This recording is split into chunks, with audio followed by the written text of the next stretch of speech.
c'est possible d'aller plus vite.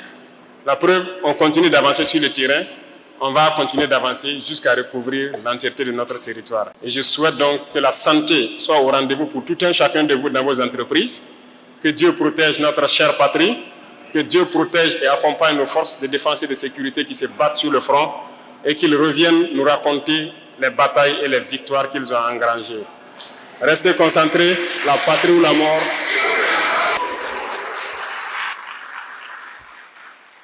Je dois avouer que c'est avec un immense plaisir que nous sommes là ce matin pour ces échanges fructueux et aussi profiter et donner la suite de notre vision, les perspectives en cours pour que nous puissions ensemble tracer notre itinéraire comme ils l'ont dit, rester sur cet itinéraire jusqu'à l'objectif final. Je souhaiterais d'abord, avant tout propos, rendre un hommage donc à toutes nos forces combattantes qui sont sur le terrain, qu'ils soient les forces armées nationales, les forces de sécurité intérieure, les VDP, les Kogolwewo, ou toute personne qui œuvre pour que ces forces aient le renseignement et pouvoir progresser sur le terrain. Nous leur rendons hommage et c'est grâce à eux que nous pouvons aujourd'hui nous retrouver donc, dans certaines forêts pour planter des arbres médicinales comme on a lancé ce matin.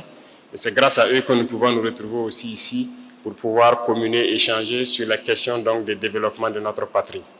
Nous avons choisi la région du Centre-Sud pour le lancement donc, de notre campagne de reforestation, mais surtout des bosquets à plantes médicinales. Parce que dans le système de santé, nous sommes dans une réforme pour prendre en compte nos plantes médicinales, qui sont donc des valeurs culturelles que nous avons depuis longtemps. Nos ancêtres se sont soignés à partir de ces plantes. Jusqu'aujourd'hui, nous nous soignons à partir des plantes. Nous voulons donc développer cet aspect pour que nous ayons le choix de nous soigner avec les plantes ou avec la médecine moderne ou en combinant les deux. Et d'ailleurs, nos chercheurs sont à pied d'œuvre pour nous permettre de nous recentrer sur nos plantes. Et je pense qu'ils ont déjà découvert beaucoup de médicaments à des dosages bien définis à partir donc de nos plantes médicinales qui contiennent des molécules naturelles et assez bien pour soigner beaucoup de maux. Donc, Manga est réputé pour sa médecine traditionnelle aussi. Donc nous avons choisi d'être dans la région ici pour faire le lancement et l'activité va se poursuivre sur toute l'étendue du territoire, dans les différentes provinces et nous espérons dans les années à venir avoir des bosquets de ce genre dans tous les départements du Burkina Faso et que tous nos savants en la matière puissent exprimer aussi leur talent. J'ai planté une petite forêt dans ma petite ferme et tous les jours que je pars et que je suis sous les arbres, je suis très content. Ça fait une fierté qu'on ne peut pas exprimer. Donc j'exhorte tout le monde à pouvoir planter, entretenir et voir l'arbre grandir. Ça fait vraiment plaisir. Il y a beaucoup de doléances qui ont été portées donc à travers les échanges tout de suite, mais qui peuvent se résumer en quelques doléances, parce que les doléances se recoupent. Et j'irai donc point par point, si je peux dire, point groupé, pour vous expliquer où est-ce que nous en sommes, où est-ce qu'on part.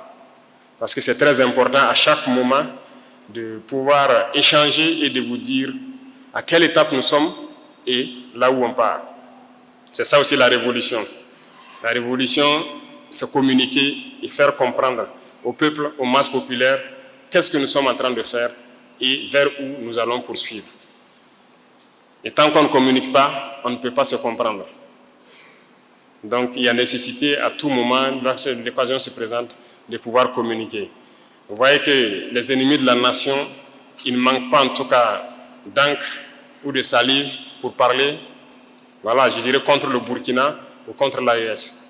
Et il y va de soi que nous aussi, nous puissions communiquer comme on peut pour que le reste du monde comprenne que ce qu'ils disent du Burkina n'est pas forcément ça.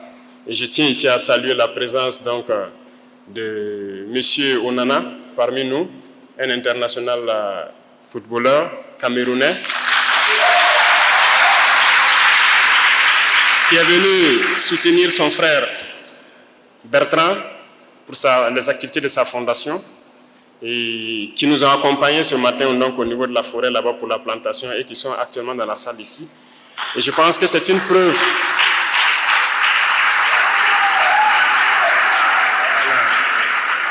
Merci. Je pense que c'est une preuve palpable de ce que nous recherchons, notre combat, que l'Afrique s'unisse. Et je le disais, il n'y a pas de frontière entre le Cameroun et le Burkina. Nous sommes des Africains, c'est ça la priorité. Étant en Europe, ils sont africains. Étant en Afrique, ils sont africains. Et donc, il n'y a pas de raison que nous nous mettons des barrières entre nous. Et je souhaite que tous les Africains puissent s'unir comme l'exemple qu'ils sont en train de nous donner. Et aussi, deuxièmement, c'est un message qu'il est venu passer aussi. Parce que c'est sûr qu'étant en Angleterre, ce n'est pas évident que tout le monde comprenne la situation du Burkina, avec les médias impérialistes qui propagent du tout. Ce matin, en tout cas, il a été dans la forêt avec nous, on a fait la plantation, on a fait la route ensemble et nous sommes là. Donc, je pense que de retour à Manchester, vous le ferez comprendre que Ouagadougou n'est pas à 100, le Burkina n'est pas à 100 comme ils le disent. Nous connaissons la guerre, certes, mais nous poursuivons le combat et nous allons récupérer l'entièreté de notre territoire et le sécuriser. C'est ça l'objectif. Donc, merci encore à tous ces ambassadeurs-là qui font passer le message que le Burkina reste debout. Parlons de la question d'infrastructure, les infrastructures de transport. Et je le disais donc à certaines autorités tout de suite, c'est un problème crucial à tout le Burkina. Nous n'avons pas assez de routes, nous avons très peu de routes et le peu de routes qu'il y a est en train de se dégrader. Donc c'est un constat que nous avons fait, les réseaux routiers souffrent beaucoup. Voilà pourquoi nous avons décidé de lancer l'initiative Faso Mebo, qui n'est qu'à son départ. Mais l'objectif, c'est de doter chaque région d'une brigade de construction de routes. Et les premières brigades sont arrivées, vous l'avez suivi. S'il plaît à Dieu, dans quelques jours, d'autres brigades seront là. Et nous voulons qu'avant la fin de l'année, chaque région ait sa brigade. Une fois que chaque région aura sa brigade, généralement le recrutement, donc la majorité de l'effectif va se recruter dans la région pour construire les routes de la région. Donc je vous invite à prendre cette initiative à bras le corps, à faire votre initiative. Lorsque votre brigade sera là, de tout mettre en œuvre pour qu'elle puisse rapidement construire le maximum de routes que vous souhaitez. Et nous allons poursuivre dans ce sens-là pour que même les pistes rurales dont vous parliez, tout sera construit. C'est l'objectif comme ça. Donc 2026, normalement, nous devrons construire beaucoup de routes. Nous avons des ambitions, pouvoir construire des milliers de kilomètres chaque année. Et si on parle de milliers de kilomètres, ça veut dire que forcément les routes que vous avez citées ici, que ce soit de Pau en allant vers le haut, de Pau en allant vers la frontière Guérouango, Zeko, Ziou, tout doit être bitumé d'ici là. Donc votre brigade viendra et vous vous en occuperez. Donc vous l'accueillerez et vous allez donc vous y mettre pour que chacun mette la main à la pâte et vous construirez vos routes vous-même, vous allez entretenir vos routes vous-même. Et donc je compte sur tout un chacun lorsque la brigade va venir pour mettre du sien, que ce soit opérateur économique, que ce soit donc les producteurs, tout le monde doit mettre du sien pour participer à la construction de ces infrastructures de transport.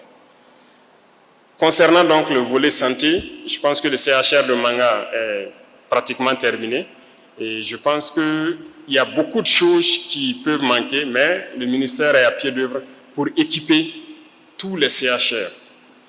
Et nous avons trouvé des situations où l'imagerie minimale n'existait pas. Je me souviens que l'année passée ou surpassée, j'étais passé à Pau à la sortie des élèves officiers. Et j'avais eu vent que dans cette grande ville, il n'y avait même pas d'échographe. Aucun appareil pour faire une échographie lorsqu'il y a une femme qui en a besoin. Mais on a pu résoudre le problème, mais ce n'est que ponctuel. C'est pour vous dire combien nos hôpitaux n'étaient pas vraiment équipés. Mais le ministère est à pied d'œuvre et je pense que beaucoup d'appareils sont en train d'être installés, que ce soit des appareils d'imagerie, de dialyse et beaucoup d'autres choses. C'est en cours. Donc, tous ceux qui n'ont pas encore été servis, je peux vous assurer que vous serez servis et vous n'aurez plus besoin de vous déplacer vers les grands centres pour faire certains examens. Il en est de même pour les unités de gériatrie, pour les personnes âgées. Alors, ils sont en train de réfléchir à un modèle global. C'est vrai qu'à Ouagadougou, il y a un modèle qui a été lancé à Kosodo. À Bobo, on a dû freiner la construction d'abord pour que le ministère réfléchisse à un modèle global qu'on pourra mettre partout. C'est-à-dire un modèle unique et pas aussi un modèle qui va perdre de valeur dans 5-10 ans. Tout ce qu'on veut construire aujourd'hui, on veut que dans 50 ans, on ne dise pas que c'est dépassé. Il faut qu'on construise en prenant en compte la durée.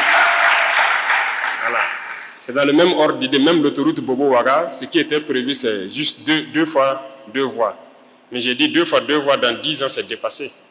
Il faut qu'on aille à 3 fois 2, sinon 4 fois 2 voies, pour que ce soit assez grand, assez large. Donc tout ce que nous voulons faire dans ce sens-là, on est en train de réfléchir pour le faire dans la durée. Donc ça peut peut-être prendre un peu de temps, mais le ministère est à pied d'œuvre. Ils nous proposeront quelque chose incessamment dans le même ordre d'idée. Dans le cas de la formation de la jeunesse, je suis parfaitement d'accord, que ce soit la jeunesse, que ce soit les femmes, il faut qu'on se forme. Il faut qu'on se forme et s'employer. Parce que, quoi qu'on dise, l'État ne peut pas employer tout le monde. Ça, c'est impossible. Mais quand on prend le monde rural, nous essayons de faire des efforts à travers les initiatives. Je pense qu'aujourd'hui, tout le monde, beaucoup arrivent à s'en sortir en termes de labour, en termes de semences, en termes d'intrants. Les gens arrivent à s'en sortir. La preuve est que la région même a été excédentaire l'année passée en termes de production. On rend grâce à Dieu pour cela. Et je souhaite que cette année encore, vous allez au-delà de la production que vous avez pu faire l'année passée. Mais le besoin de formation est énorme parce qu'il faut que la jeunesse arrive à prendre soin d'elle-même, que les femmes arrivent à s'auto-employer. Voilà pourquoi nous avons réformé le système éducatif pour créer un ministère de l'enseignement secondaire et de la formation professionnelle. Nous voulons mettre l'accent sur cette formation professionnelle. La réalité, c'est quoi? C'est à travers ça qu'on pourra réellement créer de l'emploi. Sinon, je vous prends un exemple. L'opérateur économique, quand il parlait tout de suite, il a parlé de fils, de tissus et ainsi de suite. C'est une réalité. Nous, on produit le coton au Burkina et on exporte. On a fait ça depuis l'indépendance et puis on est heureux. On nous paye, on nous fixe un prix des producteurs, là, c'est ça, non? On vous dit, on paye à tel prix, vous produisez, on prend, on part, et voilà, on a pris quelques liasses et on est heureux. Non, ça c'est dangereux. On doit transformer. Et je pense qu'on a lancé un projet à Bobo dernièrement. Certes, c'est pour l'armée, Task Force, ça devrait ouvrir en mai, mais en milieu d'exécution, on a jugé nécessaire de faire une extension pour produire du tissu qui puisse servir aux autres tenues civiles, notamment les t-shirts, les jeans et tout ce qui va avec, et produire du fil. Ce qui fait que l'unité n'a pas encore ouvert, on les a donné encore un temps supplémentaire parce que l'usine est devenue beaucoup plus grande que ce que ça devrait être. Mais le matériel est là, ils sont en pleine construction. Mon dernier passage, je suis passé voir. Et ça ne serait pas la seule usine. Il faut qu'on arrive à l'implanter un peu partout pour transformer notre coton. Nous ne devons plus vendre notre coton, par exemple, brut. On doit le transformer sur place, soit en fil ou bien en autre chose, le coton médical et tout. Jusqu'aujourd'hui, vous partez dans nos pharmacies, le coton hydrophile, ou ce qu'on appelle ça les médecins, les compresses et autres, vous payez, mais c'est du coton. On paye votre kilo de coton à 200 et quelques, on le transforme, vous partez payer quelques grammes à 1000 francs. Mais c'est la formation professionnelle qui peut nous amener à créer ou bien entretenir des machines qui doivent nous permettre de transformer ça. Voilà pourquoi on est en train de mettre l'accent sur ça. Et toute notre production d'ailleurs, production agricole, il faut qu'on forme nos mamans, nos sœurs à la transformation. Parce qu'aujourd'hui, elles essaient de le faire à petite échelle, mais il faut qu'on arrive à le faire à grande échelle. Sinon, tout ce qu'on exporte brut, et après, on part payer encore le produit fini. Ce n'est que notre emploi qu'on exporte. On est concentré là-dessus parce que c'est un défi. Et il faut qu'on le réussisse. Aujourd'hui, j'aime prendre des exemples concrets. Je dis, bon, je prends par exemple Madame le gouverneur, quand vous rentrez le soir, vous avez un porte, peut-être quelque chose où vous accrochez votre tenue, c'est ça? Je parie que la plupart d'entre vous ont ça dans vos maisons. Mais vous partez payer où? C'est rare ceux qui font les porte-manteaux en bois par nos menuisiers. Les gens ont des piliers avec des petits bras, des porte-manteaux, comment on appelle ça? Où on enlève l'habit, on accroche. Vous payez ça, les opérateurs économiques vont nous dire où ils partent payer. C'est à Dubaï ou bien c'est en Chine où vous partez payer. Mais ce n'est qu'un métal avec quelques petites branches. On n'est pas capable de fabriquer ça ici. Vous comprenez un peu? La dernière fois, je disais au ministre, les tables-bancs des lycées. Vous voyez comment ça est? On prend un camion pour transporter des tables-bancs de Ouagadougou, de Manga, même vers un village. On met peut-être 40 tables-bancs dedans, c'est plein. Mais est-ce qu'on ne peut pas réfléchir pour créer un table-banc qui peut se plier et qui peut se déplier? Là, le camion transporte plus, c'est plus facile même pour les élèves là-bas sur place et tout. Ils ont trouvé la formule, ils vont le vulgariser. Il y a beaucoup de choses que nous sommes en mesure de faire, mais je me dis tout ça, ce sont les effets de la colonisation. L'esprit a été quelque part bouché et on nous a dit qu'il faut consommer. Pourtant non, il faut créer. Et il faut que vous croyez en vous. Si on ne croit pas en nous-mêmes, on ne peut pas y arriver. Et c'est ça l'objet de notre communication permanente. Il faut que la jeunesse croie en elle. Il faut que tout un chacun de nous croie en lui-même. Et c'est possible. Aujourd'hui, nous sommes en train de piocher quelques talents un peu partout, des inventeurs et tout. Nous attendons de mettre en place, comme je l'ai dit la dernière fois, un centre qui sera comme un incubateur pour que tu fais la formation professionnelle, c'est vrai, mais on va faire la pratique. Et on doit créer beaucoup de choses nous-mêmes sur place. Il n'y a pas de raison qu'on aille payer tout dehors. On achète tout à l'extérieur. C'est de l'emploi qu'on est en train de donner à l'extérieur. Vous êtes d'accord avec moi? Rentrez chez vous, vous regardez, il y a beaucoup d'ustensiles, beaucoup d'articles à la maison. Vous vous demandez, mais pourquoi on ne peut pas fabriquer ici? Pourquoi on doit les payer dehors? C'est la même chose au niveau de l'armée, où j'ai dit, bon, moi je ne commande plus de véhicules blindés. C'est terminé. On fabrique. Soit on réussit, ou bien on réussit. Voilà. Et c'est ça qui est en cours actuellement.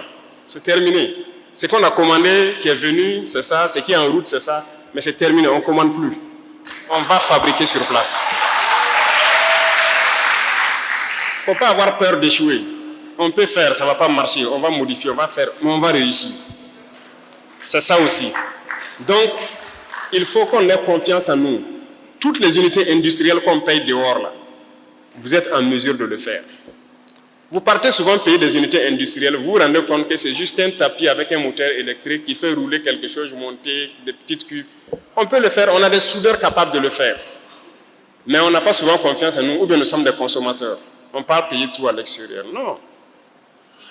Donc, la formation professionnelle, nous sommes en train de mettre l'accent dessus, organiser. Vous voyez qu'il y a beaucoup de centres même qui étaient morts qu'on est en train de réveiller. Et il y a le centre à Bobo, qui était carrément fermé depuis plus de 5 ans, 10 ans, je ne sais plus. On est en train de tout rénover. On va installer des laboratoires, des salles pratiques pour que les gens puissent fabriquer. Sinon, moindre chose, même vous roulez tous des motos ici, les simples écrous et tout, on paye tout à l'extérieur. Donc, ça m'amène donc aux opérateurs économiques. Alors, ils ont souhaité qu'on ait une zone industrielle à Manga. C'est une très bonne idée. On va voir le ministère même pour créer des zones industrielles dans toutes les régions. Parce que les industries ne vont pas se concentrer à Bobo ou Ouaga. Non, non, non. On va mettre des industries un peu partout. Parce que là, rien n'est fait d'abord. Hein. Il y aura tellement d'industries. Il faut qu'on fabrique, on crée ici. Et je vous invite donc à vous unir aussi pour créer des unités. J'ai dit à beaucoup des gens qui partent commander les cuirdents, les lotus, les quoi, en Chine. Il dit, mais vous n'avez pas honte d'aller payer ça là-bas. Payez les machines, venez fabriquer ici. Mais ils sont en train de faire, ils ont presque fini. Et donc ceux qui partent payer les écrous, les pions, les trucs des motos là, comment on appelle, pièces détachées. Mais payez les machines, venez fabriquer ici. On en a, non? Il y a des techniciens qui sont en train d'être formés actuellement dans certains lycées techniques à manipuler ce genre de machines-là. Et donc, on doit pouvoir créer beaucoup de choses sur place. On ne peut pas continuer à aller payer à l'extérieur. Même le ministre de l'Agriculture, il n'est pas là. Je l'ai dit l'année passée, on a passé le marché d'un certain nombre d'articles qu'on a, le matériel agricole qu'on a remis. Mais j'ai dit 2026, quand on va remettre la quasi-totalité là, ça doit être fabriqué au Burkina. Et on est sur ça. Donc, lui, il travaille avec le ministre de l'Enseignement technique pour qu'il puisse sortir les jeunes talents des écoles et fabriquer. Donc, les centres de formation vont continuer à naître et on va continuer à former la jeunesse, à former nos mamans, nos sœurs, à la transformation, aux unités industrielles pour que notre pays puisse être industrialisé et qu'on transforme tout sur place. Et je dis industrialisé, je n'ai pas dit robotisé. Parce que je suis aussi contre la robotisation excessive. Là. Voilà, où une unité industrielle où peut-être 1000 personnes doivent travailler, on se retrouve à tout mettre sur l'intelligence artificielle, tout est mécanisé. Finalement, c'est 2 personnes qui travaillent, c'est les machines qui font le reste. Ça aussi, je suis contre ça. Donc, on va faire en sorte que nous soyons au beau milieu, où la jeunesse est employée et la richesse est bien redistribuée un peu partout. Donc nous sommes sur ce chemin, donc les questions de centres de formation, je pense qu'on a bien pris ça en compte. Les barrages, comme vous l'avez dit, c'est pour accompagner l'agriculture. On est très bien conscient. Vous avez vu les barrages qu'on a commencé à curer un peu partout. Si vous voyez les dates, on va vous dire que ça a été construit en 1950, en 1960, en 1900 combien? Ah, c'est grave. Même le barrage à Pau, on m'a donné l'histoire du barrage à Pau, le barrage vaut presque 100 ans. Mais c'est terrible. Tout est bouché actuellement. Mais qu'est-ce qu'on fait? Un peu partout c'est bouché. Voilà pourquoi on a réveillé l'ONBA. On a créé l'ONBA et réveillé, on est en train d'équiper actuellement la Sonaterre pour pouvoir curer tous ces barrages qui existent, refaire les digues et creuser de nouveaux barrages. Ils ont reçu les premiers équipements, ils ont commencé le travail, mais beaucoup d'autres équipements sont en route pour venir. Nous espérons que d'ici la fin de l'année 2025, ils soient vraiment à un certain niveau pour pouvoir agir un peu partout. Donc, les barrages seront un peu creusés un peu partout pour que les gens puissent cultiver 2, 3, 4 fois même dans l'année s'ils le veulent. C'est la même chose que les forages profonds. Je pense que le ministère de l'Environnement est là, c'est ça? Vous avez lancé déjà la commande de foreuses. Voilà, ils ont lancé la commande de foreuses et nous espérons aussi avoir ça avant la fin de l'année. On veut faire des forages, aller au-delà de ce que vous connaissez, c'est-à-dire ne pas rester dans les 100 mètres, 150 mètres. On veut forer jusqu'à 1000 mètres au moins, avoir de vraies sources d'eau pour que vous puissiez faire de l'agriculture, de l'élevage, tout ce que vous voulez, en tout cas de l'eau pérenne. Et ça, c'est en cours. Actuellement, des forages sont en cours, mais on a dû faire venir des entreprises d'ailleurs pour le faire, mais nous voulons payer nos forages et le faire nous-mêmes ici au Burkina, et c'est en cours aussi.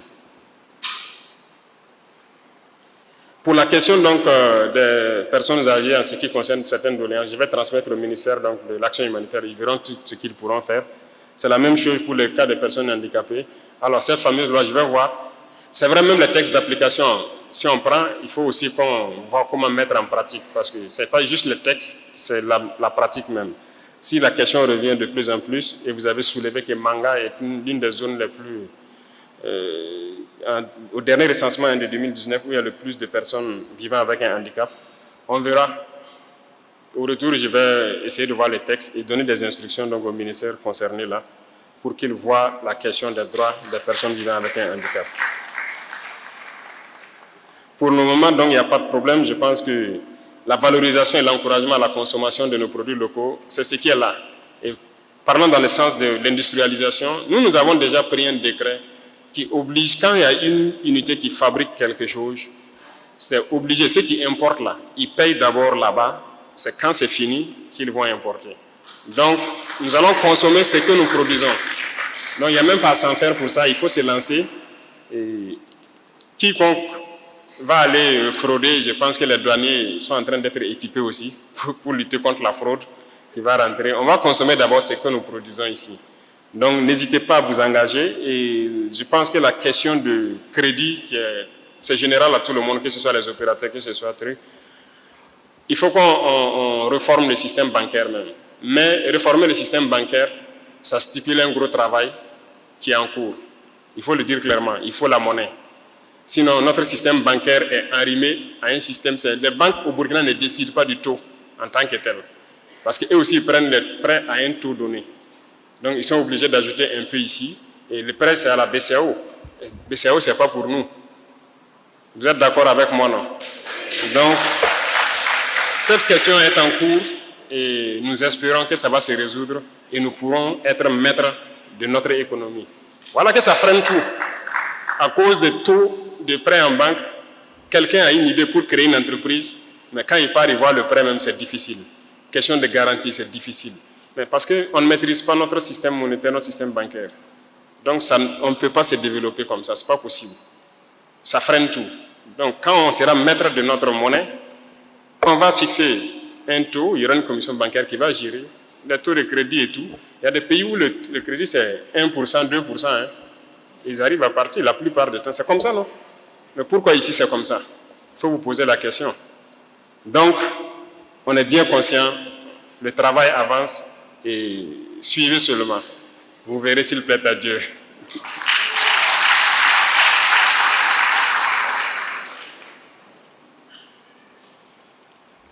Pour le cas de la dette intérieure, je pense qu'il y a des efforts qui sont en train d'être faits dans le monde économique. il y avait vraiment de très vieilles dettes intérieures. Je pense que beaucoup peuvent témoigner. Il y a des dettes de 3, 4 ans même qui existaient. Alors, en début d'année, quand j'étais à Zinaré, après ça, j'ai instruit de payer toutes les dettes jusqu'à la fin d'année 2023. Tout ça, ça a été payé. Et pour les années 2024, j'ai dit de payer les dettes jusqu'à 500 millions. Donc ça, c'est en cours. Et les grosses dettes, on est en train de voir ça cas par cas maintenant. Donc les gros opérateurs, on s'est dit que vous pouvez supporter un peu. On va soulager les plus... voilà, les petits opérateurs d'abord. Mais ça sera payé. Donc tout ça, ça fait partie du truc économique. Hein.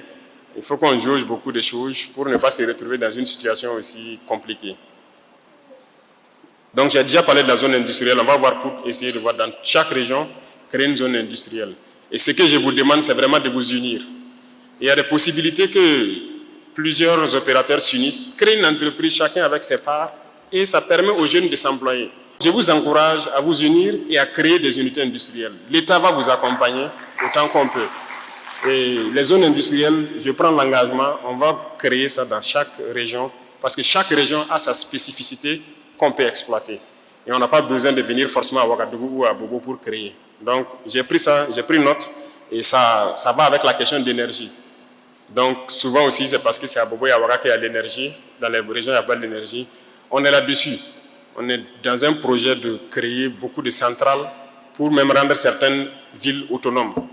Et le truc, ça prend souvent un peu de temps de payer les groupes électrogènes et de les faire venir.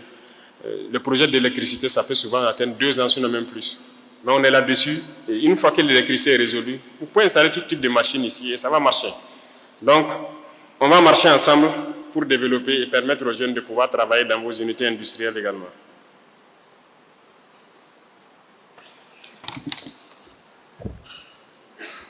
Je pense qu'il y a beaucoup d'autres questions qui rejoignent à peu près tout ce que j'ai pu déjà citer. L'accès au financement. Donc, venons maintenant au monde estudiantin. Alors, donc, comme ils l'ont souligné, nous avons déjà commencé à travers l'initiative, nous avons lancé un projet déjà qui a commencé, ils ont commencé à construire un amphi au moins ici avec des bâtiments administratifs. Et c'est un peu partout au Burkina. Dans tous les centres universitaires, on a décidé de faire au moins un amphi, un bâtiment ou bien 2 amphis, un bâtiment. Un peu partout, les constructions ont commencé. Mais on sait que ce n'est pas suffisant, mais on part au rythme où on peut.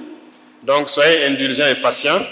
Et on sait que le gap est très, très, très grand entre le nombre d'étudiants et l'infrastructure qui existe un peu partout au Burkina. C'est très déphasé. Mais nous sommes en train de travailler à remettre à niveau, que ce soit les salles de cours, que ce soit les laboratoires, on va tout remettre à niveau. Donc, il faut s'y mettre et nous donner juste un peu de temps pour qu'on puisse aller de façon très sereine. Donc, je peux vous prendre l'engagement, que ce soit même vos services sociaux, c'est-à-dire les restaurants universitaires, comment on appelle ça, les logements et tout ça. On est bien conscient, mais ça a commencé dans certaines régions et ça va venir aussi petit à petit dans toutes les régions. Parce que là, il faut qu'on s'y mette nous-mêmes. Les besoins d'eau potable, bon, il y a beaucoup de filières qui font l'eau potable. L'initiative qui construit creuse des forages. Le ministère de l'Environnement aussi est en train de creuser beaucoup de forages. Il y a beaucoup de projets, mais même des projets d'infrastructure où il y aura des forages dans des lycées et collèges et même des écoles primaires.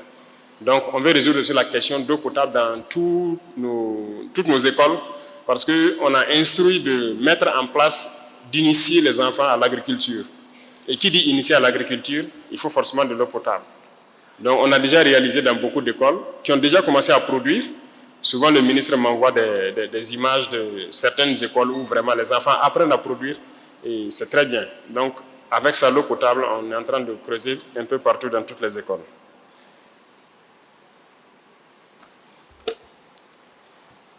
Pour la question, donc,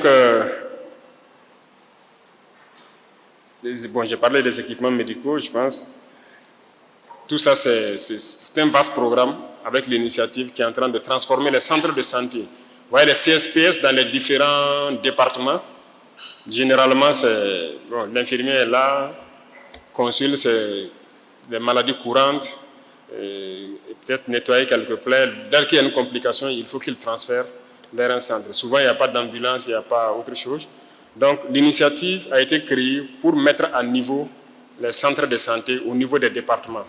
C'est pour dire qu'on va transformer ce que vous connaissez d'habitude, CSPS, en ce qu'on nous appelle centres de santé communaux. Parce qu'on veut mettre un minimum à l'intérieur. Il faut que dans ce centre de santé, il ne faut pas qu'on évacue quelqu'un pour une question d'opérer une appendicite ou quelque chose. Non. On doit pouvoir faire de la chirurgie sur place. On doit pouvoir faire de l'imagerie, c'est-à-dire les radios, les échographies. On doit pouvoir faire les examens de sang, on doit pouvoir transfuser le sang.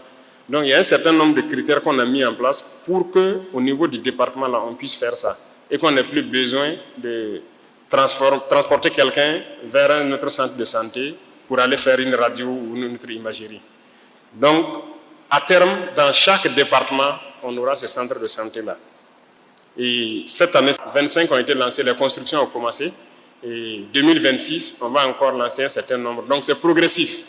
Et chaque village verra donc son centre de santé se transformer et ils n'auront plus besoin de se déplacer vers la province ou la région pour certaines choses. Et je pense qu'il y a beaucoup d'autres projets au sein des initiatives là que vous devez donc chercher à connaître. Les gouverneurs ont été formés la semaine passée ou c'est cette semaine pour les donner l'information sur les initiatives. Et je pense qu'à leur tour, ils doivent aussi donner l'information aux commissaires et préfets pour qu'ils donnent l'information à la population pour que vous compreniez qu'est-ce que nos initiatives contiennent. Quand on parle d'initiatives pour l'éducation, qu'est-ce qu'on va faire? Tout de suite, je parlais qu'on est en train de construire des écoles. Peut-être que beaucoup ne sont même pas au courant. Voilà que l'étudiante a dit qu'on est en train de construire un amphi à Manga, et ainsi de suite. Un peu partout, on est en train de construire, renforcer les infrastructures des écoles. Quand on parle d'initiatives de santé, peut-être que beaucoup ne sont pas au courant. Mais il y a beaucoup de zones, les 25 où ça a commencé déjà, ça veut dire que dans peu de temps, avant la fin de l'année, leurs centres de santé seront transformés. Et ils auront leurs médecins et tout ce qu'il faut avec pour pouvoir travailler sereinement. Bon, les initiatives pour l'agriculture, ça au moins, ça touche la grosse majorité de notre population. Beaucoup sont au courant déjà.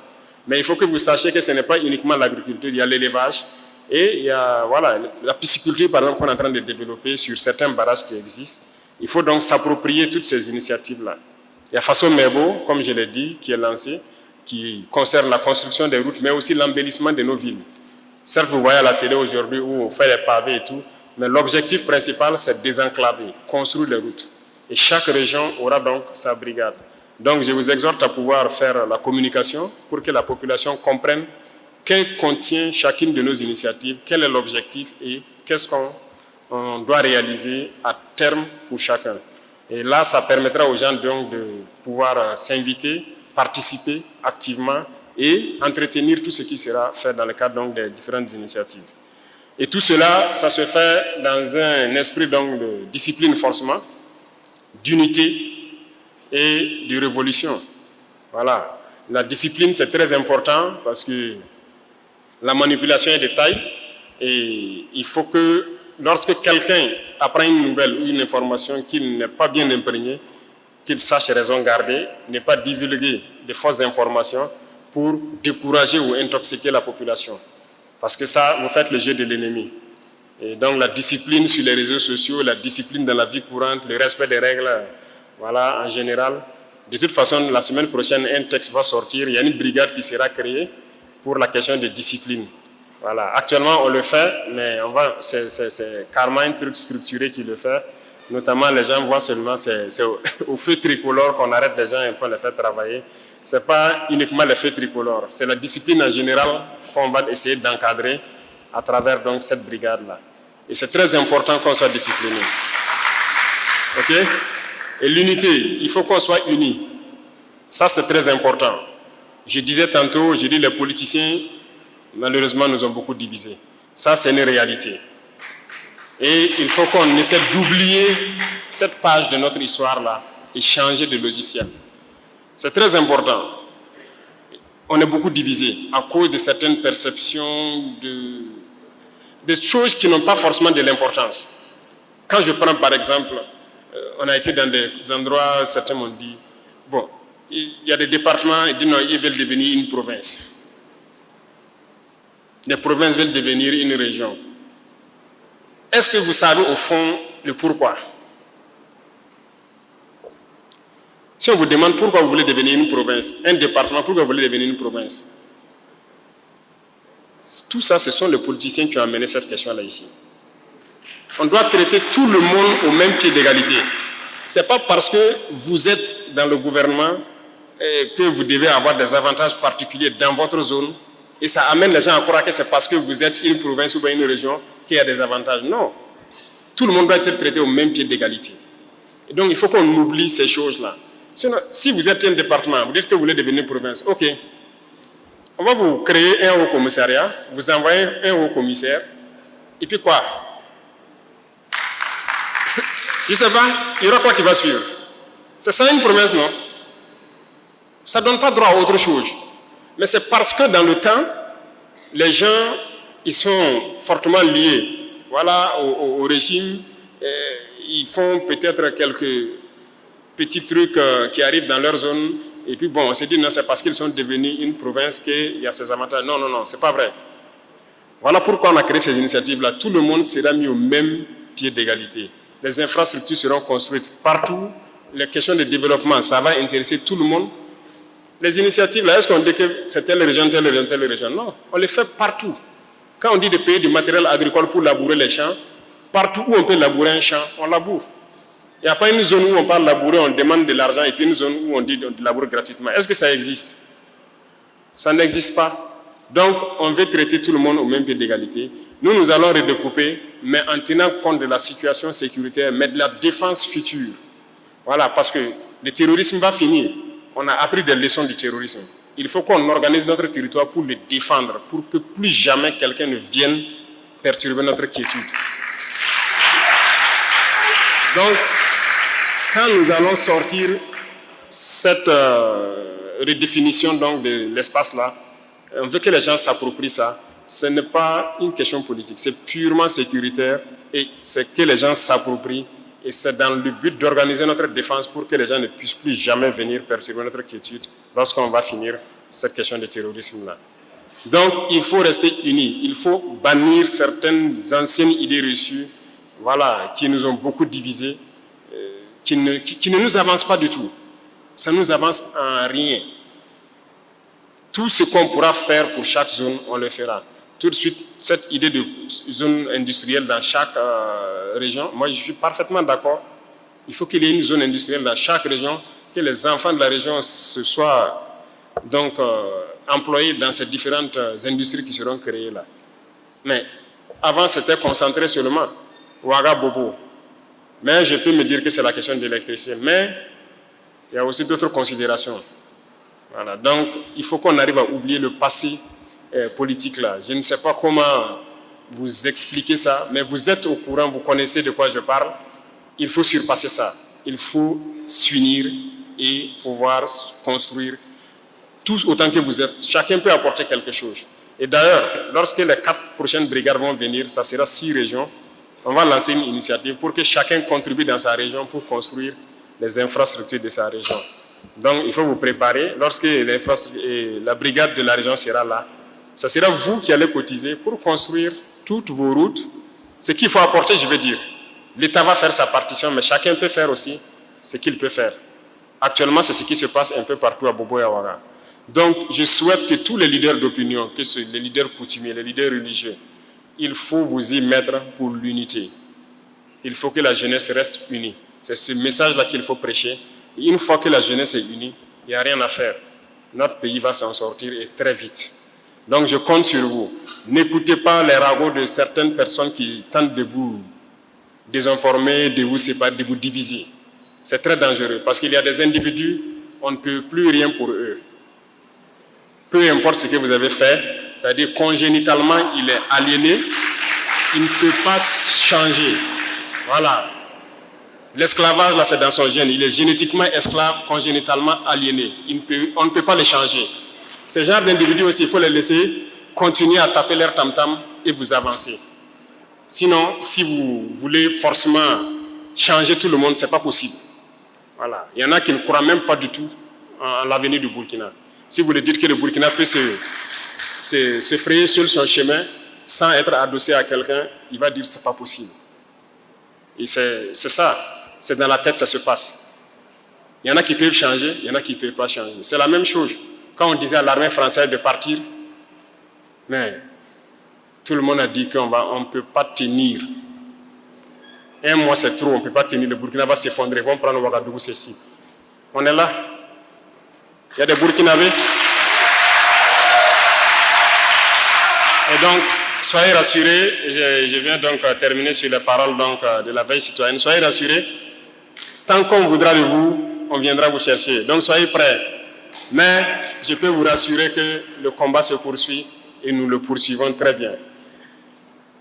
Dernière chose que je peux vous demander, ça c'est à nos mamans. Il y a un phénomène que j'observe sur le terrain et qui ne me plaît pas. Et je veux que chacun à son niveau puisse conseiller, voilà comment je peux dire, ceux qui sont sur le terrain. Les gens ont le courage, la rage de vaincre, mais souvent on a des pertes qu'on ne peut pas s'expliquer. Vous comprenez? Et ça, ce n'est pas intéressant. Je dis toujours aux soldats, vous combattez, mais vous devez revenir raconter les batailles. Si vous restez, ce n'est pas grave, on défend la patrie. Mais il faut combattre avec rage pour revenir, raconter les batailles. Et pour le faire, il faut rester concentré. Et qu'est-ce qui nous déconcentre souvent? Le téléphone portable. Mais nos chères dames, quand on part en mission, même si on fait 2 mois, 3 mois sans nouvelles, ça peut perturber. Mais il faut qu'on reste concentré. Il ne faut pas vouloir que chaque nuit, on ait appel vidéo ou bien qu'on s'échange les messages à chaque seconde. Ce n'est pas possible. Il faut laisser les gens concentrés. Hein? Il faut nous aider. Je le dis parce que ce sont les terroristes eux-mêmes qui nous disent. Il y en a qu'on a pris prisonniers, il y en a qui se sont rendus. Et quand ils viennent, ils nous disent que non, c'est à travers les téléphones qu'ils arrivent à réussir certaines attaques. Et ils nous expliquent ça. Ils nous disent que la nuit, ils observent dans nos camps à distance. Lorsqu'il y a beaucoup de lumière, ça veut dire que les gens sont concentrés sur les téléphones. C'est à ce moment où ils profitent de s'approcher. Et la journée, ils regardent. Lorsque les gens sont concentrés sur les téléphones, ils profitent d'attaquer. Ils peuvent s'approcher de la sentinelle sans qu'ils ne sachent.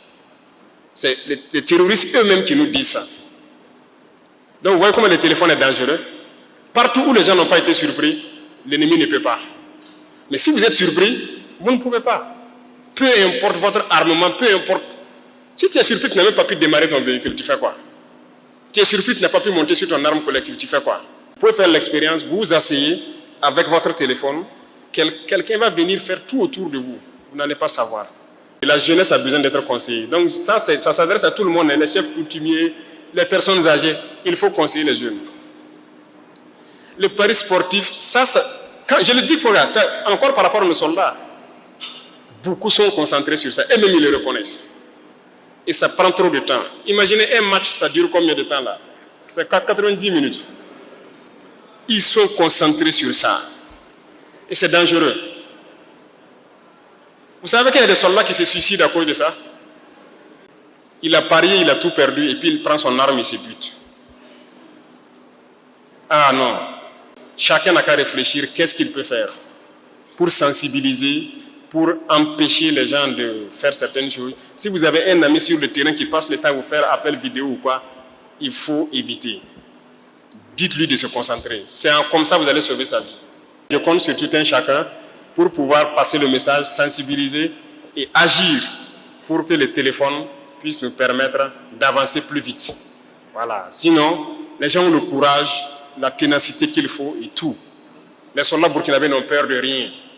Il n'y a pas cette zone au Burkina où ils ne peuvent pas rentrer. Voilà. Dites qu'ils sont là-bas 1 million de terroristes. Si on dit aux soldats de partir, ils iront. Il n'y a pas cette partie du Burkina où ils ne peuvent pas rentrer. Donc ce n'est pas le courage qui manque. Ce n'est pas la ténacité qui manque. Donc, c'est possible d'aller plus vite. La preuve, on continue d'avancer sur le terrain. On va continuer d'avancer jusqu'à recouvrir l'entièreté de notre territoire. Et je souhaite donc que la santé soit au rendez-vous pour tout un chacun de vous dans vos entreprises. Que Dieu protège notre chère patrie. Que Dieu protège et accompagne nos forces de défense et de sécurité qui se battent sur le front. Et qu'ils reviennent nous raconter les batailles et les victoires qu'ils ont engrangées. Restez concentrés, la patrie ou la mort.